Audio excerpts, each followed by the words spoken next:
Wow. There were so many gems that you just dropped in that. Like so many life lessons for students, for entrepreneurs, for anybody.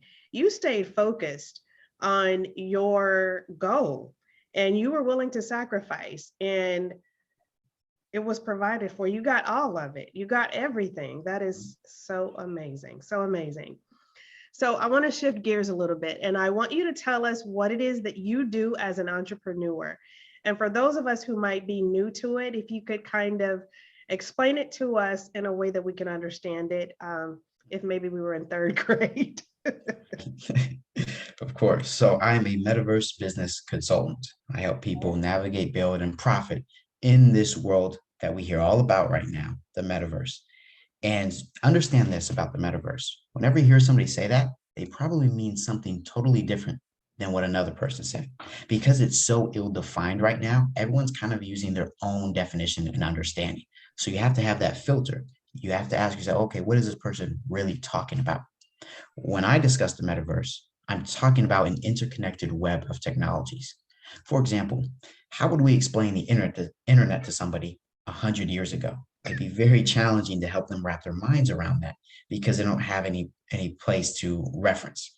Right. So the internet, it's not any one particular website, any one particular game or virtual world or internet service provider or app.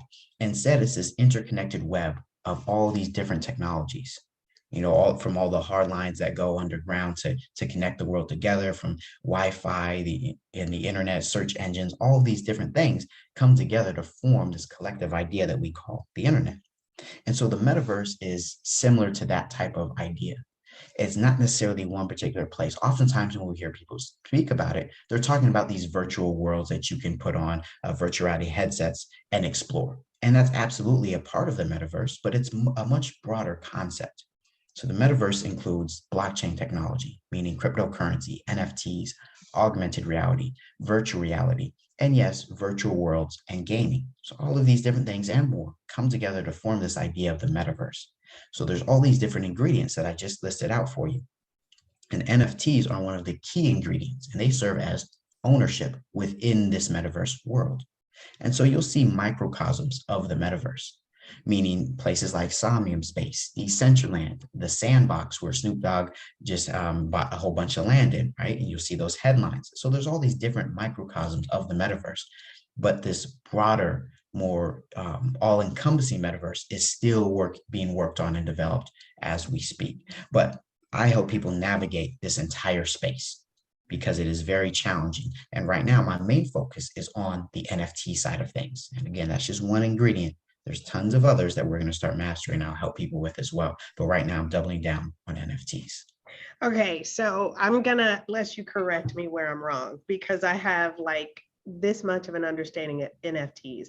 When I think about NFTs, non-fungible tokens, right? I Mhm. think about the digital art pieces, but it's my understanding that entrepreneurs can have NFTs for maybe different products or services that they offer. Is that correct? That's So, right. okay, so for me, so I have two kids and they are both artists. And I talked to them about this and I want them to develop some art. How would you advise me to help them to get started? Like what platform should I have them make their art on? Because of course they use regular paper and whatnot right now. Mhm. What can I do to help them create NFTs and to learn about how to sell and buy them and what to do with them? Right. So let's clear something up. NFT is a uniquely identifiable digital asset whose ownership can be proven on the blockchain. And a lot of people do have that idea that it's digital art. NFTs are not digital art. They can be, but they are not in and of themselves just digital art. So Got it. any and everything can be integrated into the world of NFTs. There is no industry that can go untouched by NFTs because at their core, NFTs serve as proof of ownership and proof of authenticity. Just about every industry can benefit from something like that. So that's what an NFT is. And the NFT use cases are very far reaching. So, yes, artwork is absolutely one of them. I sell an ebook as an NFT as well, right? Where people, they're buying the image of the ebook, but then once they have that inside their wallet, boom, now they can access the actual PDF file. If you want to turn this podcast into an NFT only membership, what you could do is you can create an NFT, and maybe the visual of the NFT is just your logo. And now, in order for people to see all episodes or maybe special exclusive access episodes, they have to own one of your NFTs. And then you can set up your website where, excuse me, where it locks a certain page with these exclusive interviews that you have to connect your NFT wallet to in order to prove ownership. And then you can view all these NFTs. So that's just an idea right there. But for your children, if you want to get them into the world of NFTs, I think the best place to start is gaming. Gaming NFTs. Roblox. Yeah, get them into these cryptocurrency games that involve both cryptocurrency and NFTs. And then they can start getting this idea, because if your kids have ever played video games and they've bought an in-game asset, do your kids play video games? Yes. Yeah, Okay, they do they play play Roblox Fortnite? and Minecraft. Okay, have they ever purchased something inside the game to Yes, like level up? So yes. your kids already understand NFTs. And my So that son has actually created products in Minecraft. right there.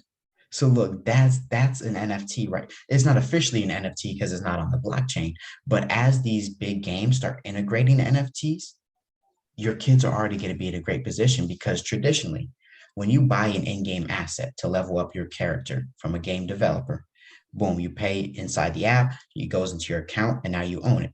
And that's the end of the product lifecycle. But as these worlds start integrating NFTs, now you're going to buy it from the game developer. It's going to go into your account as an NFT. But now you can turn around and you can sell it to another player. And maybe you make a profit, maybe you take a loss. But nonetheless, you can continue the product's life cycle and economy around the other players. And your son can be creating these in-game assets, and then he can sell it to other players as well and make some money from that. So that's the concept of NFTs as it relates to gaming. But there's already blockchain-based games like Axie Infinity, where you have to own an NFT in order to play. And so that NFT serves as your character inside of the game. And as you play the game, you have the opportunity to earn cryptocurrency just for playing. So when you get your kids into these games on the blockchain that they can literally just play for fun and earn money, they're going to be very interested in learning more about NFTs and maybe creating some of their own. Wow. What did you say the name of some of those games are that they could play? Axie Infinity. That's AXIE, and then the word infinity. There's Oh, Axie Infinity. Yeah. okay. There's also Crypto Voxels. That's not so much a game as it is a virtual world or microcosm of the metaverse. But yeah, get them inside of these blockchain-based games that they can play to earn. All right. Mhm. So with that, I think a lot of people, as people understand what the metaverse is and all of these things, crypto, blockchain, and all of that is a little bit better. A lot of people are also concerned about there being a dark side to it. Can you talk a little bit about that, and how parents can avoid the dark side of that for their children? Because they can be caught up in these games, and I mean, how would you know what's going on in there as a parent if you're not playing it with them? Right.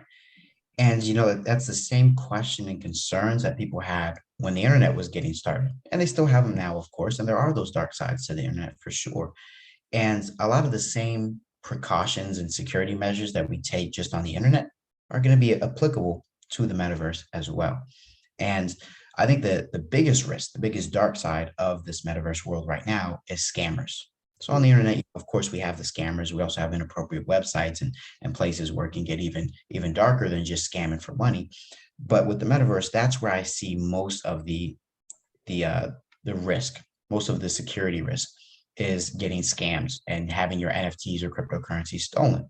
Oh, And so it takes some getting used to learn how to navigate that space. But I'll tell you this, I actually plan on releasing a free module from my NFT course that'll help people navigate the metaverse. It's the security and safety module.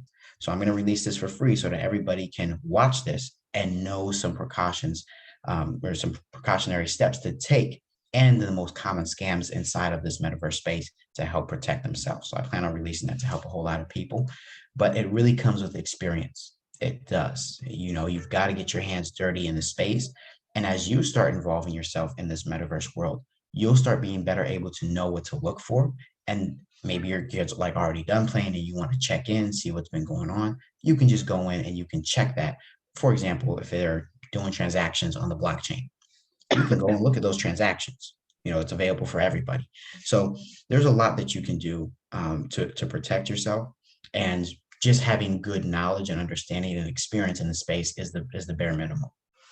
Wow. Well, I'm glad. I'm excited that you're offering that you're going to release that like as a PSA. That's really cool. That's awesome. That's something that I would check out for sure. So I want to ask you a couple more questions.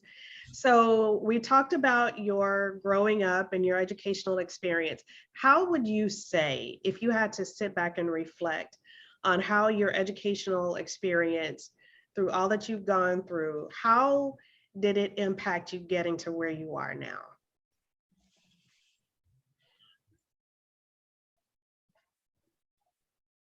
Well, I would say that my educational experience thus far has really enhanced my learning ability. Not necessarily what I learned, but it helped me learn better.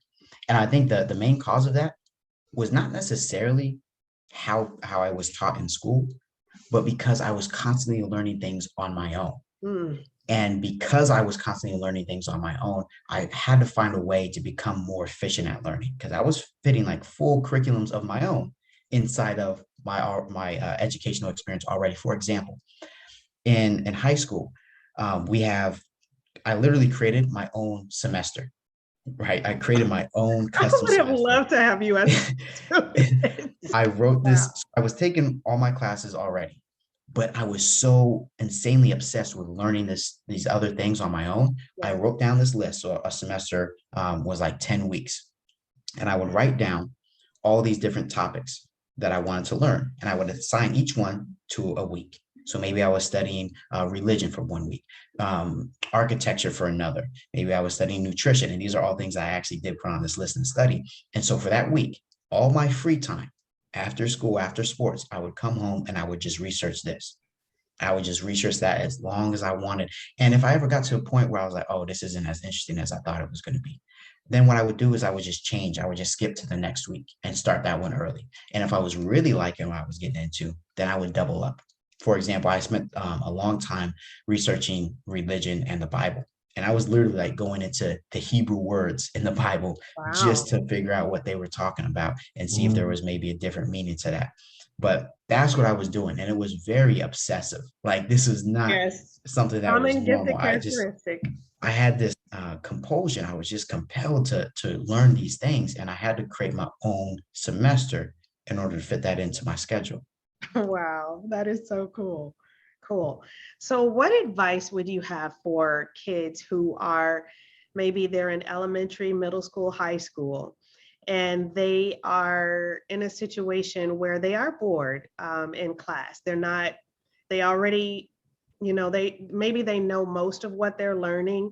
And because they are bored, sometimes kids will act out in class because teachers just don't know what to do with them. So they kind of have to entertain themselves or come up with something to Mhm. do.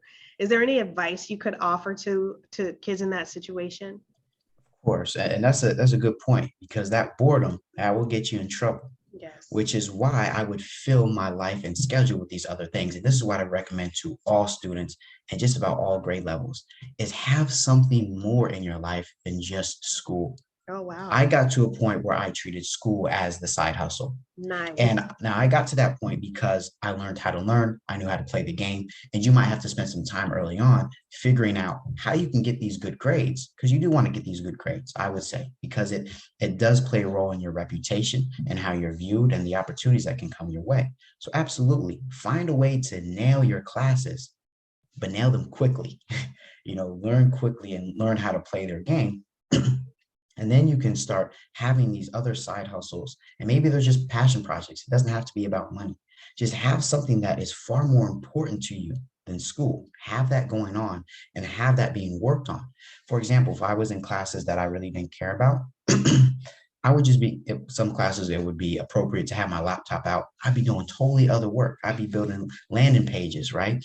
And other times, if it wouldn't be appropriate, then I would have my laptop closed and I'll be sketching this stuff out on paper and then later on transfer it to a computer. Yes. but you can always be I like to multitask in my classes, I'll be honest with you. But again, that's because a lot of the information I already knew, already understood, or just did not need to know to pass those tests. So I would constantly be multitasking. And outside of that, I would be having all these other things that I was doing regardless. And I really like doing this. I liked finding ways to bring other students in. So like in high school in college, for example, one of the things that I launched like a test clothing brand. Like I just wanted to test that experience out. And what I did was I brought other students in to be models, to be photographers, to help be videographers, to create this little campaign for that clothing brand. And that was just a fun way, fun extra side project. No real money making potential there, but I didn't want that. I just wanted that experience, and I wanted to bring other students in and show them, hey, there's a whole lot more that you can be doing than just school. And more than that, in order to fit all of these things in, because you're probably very busy in school, if you want to fit these other things in, you have to schedule relentlessly. And this is one of my superpowers is scheduling and having that discipline to stick to the schedule. So since sophomore year of high school, I've been scheduling every 30 minutes of my day. Now I'm at the point when I got to college, I now schedule every 15 minutes of my day. And so when you have that type of schedule, you don't have to start at that point. Maybe you only schedule an hour at a time. That's fine. Start where you're comfortable. But by having that schedule and that structure, I typically have templates of like, hey, I'm doing this in the morning, this in the afternoon, this in late afternoon, this in the evening. And I'll schedule my breaks in there as well. When you have that type of structure, it helps you be very efficient in both your studying and